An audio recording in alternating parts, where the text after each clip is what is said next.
Personality છે ને આંતરિક અને બાહ્ય છે. આમ તો બેસ્ટ એ છે કે આપણી પર્સનાલિટીના આધારે આપણે કેરિયર છે ને ચૂઝ કરીએ તો બહુ ઇમ્પોર્ટન્ટ છે. એમાં આપણા આંતરિક અને બાહ્ય કેરેક્ટર છે, એમાં કેટલીક બાબતો એવી હોય કે આપણે પોતે જ જાણીએ છીએ કે અથવા આપણા મા બાપ જાણે છે. તો હવે હું તમને આ પર્સનાલિટી એટલે શું તો કે વ્યક્તિમાં રહેલ શારીરિક, માનસિક, આધ્યાત્મિક પાસાઓનો સમૂહ અને લાગણીઓ, એ છે આપણી પર્સનાલિટી. તેમાં આઈક્યુ, ઈક્યુ, એસક્યુ અને એક્યુ આવી જાય. આપણી જોડે બહુ સમય નથી એટલે એમાં બહુ ડિટેલમાં નહીં જોઈએ, પણ એ બધું આપણી આ ચારે ચાર બાબતો છે આપણી પર્સનાલિટીનો એક ભાગ છે.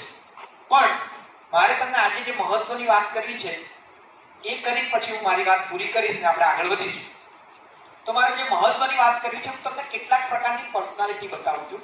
આખો વર્લ્ડ વાઇડ સર્વે થયેલો છે, સાયકોલોજીકલ સર્વે, અને મોટા ભાગના જે માણસો છે આખા વર્લ્ડના, એ લોકો 6 કેટેગરીમાં ડિવાઇડેડ છે. હે ને? એમાં આપણે બધા બેઠા છીએ એ પણ 6 કેટેગરીમાં. કેટલાકને ઓવરલેપિંગ થતું હોય, કેટલાક માણસો એવા મલ્ટિપલ હોય કે એક કરતા વધારે કેટેગરીમાં આવતા હશે. પણ તમારે તમારી જાતને અહીંયા જોવાની છે કે મારી પર્સનાલિટી કઈ છે. એના આધારે જો આપણે કેરિયર ચૂઝ કરીએ તો આપણો સક્સેસ રેશિયો છે એ ખૂબ વધી જાય. તો પહેલી પર્સનાલિટી છે એ છે ઇન્વેસ્ટિગેટિવ ટાઇપ્સ ઓફ પર્સનાલિટી. એને કહેવાય છે સંશોધનાત્મક વ્યક્તિત્વ.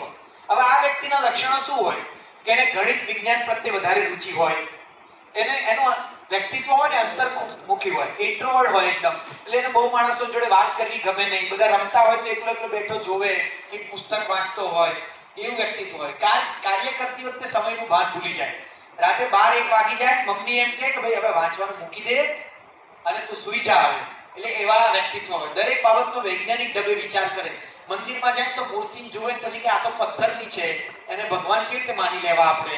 આવા બધા જેને પ્રશ્નો થતા હોય એ આ વ્યક્તિત્વ છે કે જે પ્રશ્નો બહુ પૂછે, એકદમ જિજ્ઞાસુ હોય, એ આ વ્યક્તિત્વ છે. હવે જો આ વ્યક્તિત્વ હોય તો એને શું ચૂઝ કરવું જોઈએ? તો કાં તો એ સાયન્ટિસ્ટ બને, કાં તો ફાર્માસ્યુટિકલ ટાઈપના જે બિઝનેસ છે અથવા જોબ છે એમાં જાય. CBI જેવી જે ગવર્નમેન્ટની જે એજન્સીસ છે એની જો પ્રિપેરેશન કરે તો સારું કહેવાય. એ એડવોકેટ બને, કાં તો જર્નાલિસ્ટ બને, કાં તો સારામાં સારા ઇકોનોમિસ્ટ એટલે અર્થશાસ્ત્રી બની શકે. આ પ્રકારના જે કેરિયર છે, જો એ કેરિયર ચૂઝ કરે ને તો એનો સક્સેસ રેશિયો છે એ ખૂબ વધી જાય. હવે બીજા પ્રકારની પર્સનાલિટી છે એ છે રિયાલિસ્ટિક ટાઈપ ઓફ પર્સનાલિટી, વાસ્તવવાદી વ્યક્તિત્વ. એ કેવા હોય કે એને યંત્રોનો હજારો જોડે કામ કરવું ખૂબ ગમે, એને યંત્રોનો હજારો ખૂબ ગમે, નિર્ણય અને કાર્યમાં ઝડપ હોય એકદમ. એટલે આમ કપડાં ખરીદવા જાય ને એટલે જેવા કેઝ્યુઅલ સ્ટોરમાં જાય એટલે એનું નક્કી જ હોય કે મારે બ્લેક શર્ટ બ્લેક પેન્ટ લેવાનું છે, એટલે પહેલા કે બ્લેક પેન્ટ બતાવે એટલે 3 બતાવે એમાંથી એક ચૂઝ કરી નાખે. વ્હાઈટ શર્ટ લેવાનો છે એટલે કે 3 બતાવે, 10 મિનિટમાં 12.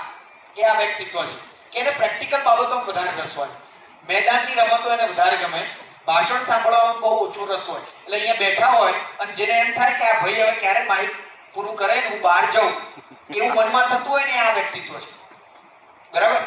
તો એને રમકડા ખોલી જુદા કરી મૂકે. જેને રમકડા બહુ તોડ્યા હોય નાનપણમાં એ આ વ્યક્તિત્વ છે.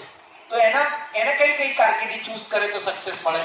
તો એન્જિનિયર બને, સારા પોલીસ સારા બની શકે, કન્સ્ટ્રક્શનનો બિઝનેસ કરે અથવા તો એ ટાઈપની જોબ કરે, સોલ્જર એટલે કે આર્મીમાં જઈ શકે, સારામાં સારા કોન્ટ્રાક્ટર બની શકે, પાયલટ લેવલની જે જોબ છે એ કરી શકે. એ કોઈ પણ પ્રકારનો બિઝનેસ કરે તો એ સફળ જાય. જો એ પ્રકારનું વ્યક્તિત્વ હોય તો કોઈ પણ પ્રકારનો બિઝનેસમાં એ સક્સેસ જાય અને વાંધો આવે નહીં. ત્રીજી પર્સનાલિટી છે એ છે ક્રિએટિવ ટાઇપ્સ ઓફ પર્સનાલિટી, એટલે કે સર્જનાત્મક વ્યક્તિત્વ. તો એના લક્ષણો શું હોય તો કે એકદમ મનમોજી હોય અને એકદમ સ્વતંત્ર મિજાજના હોય. ક્યારેક ખૂબ ઝડપી અને ક્યારેક ખૂબ ધીમા, ક્યારેક બહુ અતિ ઉત્સાહમાં આવી જાય. તમને એમ થાય કે કાલ તો બહુ ખુશ હતો ને આજે પાછો નિરાશ થઈ ગયો આ ભાઈ, એવા હોય. નિયમિત કામ કરવું એમને ના ગમે, કામમાં સતત નવીનતા જોઈએ, એમને નવું જોઈએ, મોડા સુધી જાગ્યા કરે, મોડા ઉઠે. પણ સ્કૂલમાં જે પ્રોગ્રામ હોય ને ભણવા સિવાયની બધી પ્રવૃત્તિઓમાં ભાગ લે, હે ને? તો એ આ પર્સનાલિટી છે. એ શું બને તો હિટ જાય, તો એ સારા લેખક બની શકે, સારા આર્ટનું કામ કરી શકે, સારા સંગીતકાર બની શકે, સારા એક્ટર અથવા નાટ્યકાર બની શકે. ડિઝાઇનરની જેટલી બ્રાન્ચીસ છે એ બધામાં હિટ જાય, NID, NIFD જેવું બધું. એડવર્ટાઇઝિંગ એજન્સીમાં એ સારામાં સારું જોબ અથવા તો બિઝનેસ કરી શકે, વેબ ડિઝાઇનર બની શકે. આ ટાઈપની જે બધા કેરિયર છે, હું તમને કેટલાક એક્ઝામ્પલ આપી રહ્યો છું આ કેરિયરના.